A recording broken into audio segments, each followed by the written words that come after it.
ഈ പറയുന്ന പോലെ ചിന്ന ചിന്ന ആശയ കമ്മിറ്റ് ചെയ്യാനുള്ള റീസൺ എന്താണ്? മലയാളം ഇൻഡസ്ട്രിക്ക് திரும்பி வரணும்னு திரும்பி வரல. இந்த ப்ராஜெக்ட் நம்ம பண்ணணும் அப்படின்னு நான் வந்தேன். കണ്ടു കഴിഞ്ഞപ്പോൾ സ്വന്തം അഭിനയം കണ്ടിട്ട് എന്ത് തോന്നി? കുറച്ചുകൂടെയൊക്കെ ആവായിരുന്നു.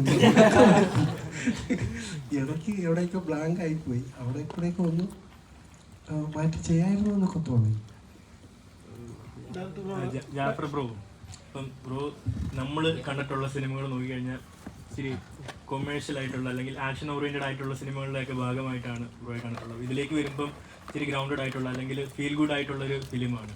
അപ്പം ക്യാരക്ടറും ഈ പറയുന്ന പോലെ അത്തരത്തിലൊരു ചേഞ്ച് ആക്ടിങ്ങിൽ കൊണ്ടുവരണം എന്ന് കരുതിയിട്ടാണോ കമ്മിറ്റഡ് ആയത്, അതോ മലയാള സിനിമയിൽ അഭിനയിക്കണം എന്നുള്ള രീതിയിലാണോ?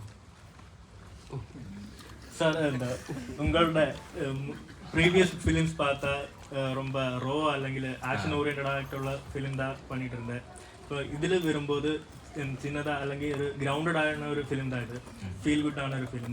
സോ എന്താ நீங்கள் வந்து ആക്ടിങ്ങിൽ ഒരു ഡിഫറെൻ്റ് ആ ഒരു റോള് ട്രൈ பண்ணணும், அந்த ഒരു ഇതിൽ ചെയ്ത വർക്കാണോ ഇത്, ഓർ உங்களுக்கு മലയാളത്തിൽ ആക്ട് பண்ணணும் എന്ന ആശയിൽ பண்ண படமாണോ? இல்லை ஃபர்ஸ்ட் ஆஃப் ஆல் கேரக்டர் புதுசாக ஒன்று பண்ணணும் அப்படிங்கிற ஒரு இதுதான். ஸோ கேட்கும்போதே எனக்கு புதுசாக இருந்துச்சு. ஸோ வந்து அது என்னால் பண்ண முடியுமான்னு தெரியல. ஃபர்ஸ்ட் நான் டேரக்டர்கிட்ட தான் கேட்டேன், நீங்கள் சொல்லுங்கள் என்னால் பண்ண முடியுமா, இல்லை நான் பண்ண அது கரெக்டாக இருக்குமா. ஏன்னா நம்ம ஒரு ஜோன்லேயே பண்ணிட்டு வந்திருக்கோம். ஸோ அது நம்மளுக்கு ஐடியாவே இருக்காது, நம்ம இந்த மாதிரி பண்ணால் எப்படி இருக்கும்னு சொல்லி நம்மளுக்கு அந்த தாட் வரையே வராது.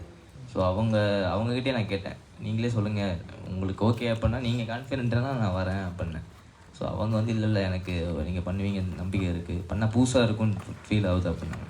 ஸோ எனக்கு அந்த புதுசு தான் எனக்கு தேவைப்பட்டுச்சு. ஸோ அதனால தான் இது பண்ணேன்.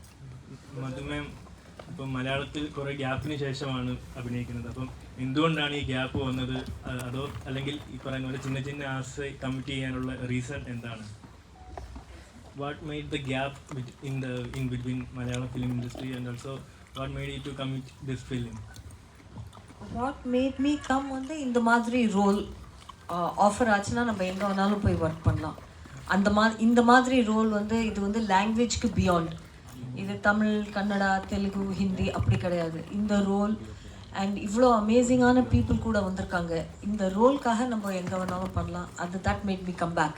நான் மலையாளம் இண்டஸ்ட்ரிக்கு திரும்பி வரணும்னு திரும்பி வரல. இந்த ப்ரொஜெக்டை நம்ம பண்ணணும் அப்படின்னு நான் வந்தேன். அண்ட் மலையாளம் இண்டஸ்ட்ரியில் வந்த அப்புறம் எனக்கு ரொம்ப சந்தோஷமாக இருக்குது. ஏன்னா இங்கே இருக்கிற ஆடியன்ஸ், மீடியா எல்லாருமே என்னை ஞாபகம் வச்சுருக்காங்க, ரொம்ப அன்பு காமிக்கிறாங்க. இங்கே வந்த அப்புறம் எனக்கு இவ்வளோ வருஷம் கேப்க்கு அப்புறம் நம்ம வரோம், அந்த ஃபீலிங் எனக்கு இப்போ தான் தெரியுது. அண்ட் அந்த ஃபீலிங் இவ்வளோ கேப்க்கு அப்புறம் வந்த அப்புறமும் என்னை எல்லோரும் ஞாபகம் வச்சுட்டு இப்படி என்னை ரிசீவ் பண்ணுறாங்க அப்படின்னு ஒரு ஃபீலிங். அதை நம்ம ஃபுல்ஃபில் பண்ணுறதுக்கு இந்த மாதிரி படம் என்னோடய ஆடியன்ஸ்க்கு கொடுத்தீங்கன்னா இது அவங்களுக்கு கரெக்டாக இருக்கும். கேப்க்கு அப்புறம் ஏதாவது ஒரு கேரக்டர் பண்ணிட்டு போயிட்டோன்னா அது ஓகே, அப்படி தான் நடந்தது. பட் கேப்புக்கு அப்புறம் இந்த மாதிரி ஒரு படம் திருப்பி என்னோட பேரில் இங்கே வருதுன்னா அது ஒரு பெரிய பெருமையான விஷயம் எனக்கு. നോർമലി നമ്മൾ വാരണാസി ചിത്രങ്ങൾ അല്ലെങ്കിൽ ബോളിവുഡ് ചിത്രങ്ങളൊക്കെ നോക്കുമ്പോൾ വാരണാസി എന്ന് കാണിക്കുമ്പോൾ എപ്പോഴും ഒരു റഷ്യനകത്ത് അല്ലെങ്കിൽ ഒരു എപ്പോഴും ഡാർക്കായിട്ടുള്ള ഇതിലായിരിക്കും നമ്മൾ കാണിക്കുക. അതിൻ്റെ ബ്യൂട്ടി ഒരു ലാൻഡ്സ്കേപ്പ് ആയാലും ഒന്നുകിൽ ഹെലി ഷോട്ടുകളായിരിക്കും, അല്ലെങ്കിൽ ഈ പറഞ്ഞ പോലെ ഒരു പെട്ടെന്ന് വാഷൗട്ടായി പോകുന്ന സീനുകളായിരിക്കും കൂടുതൽ കാണിക്കുക. അത് ചിലപ്പോൾ അവിടുത്തെ ഏരിയകളും ആളുകളുടെ ഇതുകൊണ്ടും ഒക്കെ ആവാം. അങ്ങനെയുള്ളൊരു സ്ഥലത്ത് നിന്ന് ഇതേപോലെ ഒരു കഥ ചിത്രീകരിക്കാൻ നമുക്ക് ചെറിയൊരു പ്രോസസ്സല്ല. അപ്പോൾ എത്രത്തോളം ടഫാണ്. ഇപ്പോൾ പോലെ ഫ്രെയിംസ് ഒക്കെ സെറ്റ് ചെയ്ത് ചിലപ്പോൾ ആളുകളെ ചിലപ്പോൾ നമുക്ക് കൺട്രോൾ ചെയ്യാൻ പറ്റിയെന്ന് വരത്തില്ല. അപ്പോൾ എത്രത്തോളം അങ്ങനെ എന്തെങ്കിലും ബുദ്ധിമുട്ടുണ്ടായിട്ടുണ്ടായിരുന്നു? യെസ്, ബുദ്ധിമുട്ടുണ്ടായിട്ടുണ്ട്. കാരണം മഹാകുംഭമേളൻ്റെ ടൈമിലാണ് നമ്മൾ ഷൂട്ട് നടന്നത്. അപ്പം അറ്റ് എ ടൈം ഒരുപാട് ക്രൗഡ് വരുന്നുണ്ടായിരുന്നു.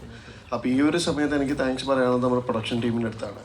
കാരണം നമ്മുടെ ജമീഷും എല്ലാവരും ഈ പറഞ്ഞ ADs, ഇപ്പം എൻ്റെ അസിസ്റ്റൻസ്, എൻ്റെ അസോസിയേറ്റ് എല്ലാവരും രണ്ട് സൈഡിലും നിന്നിട്ട് നമ്മൾ ഫുൾ എൻ്റെയർ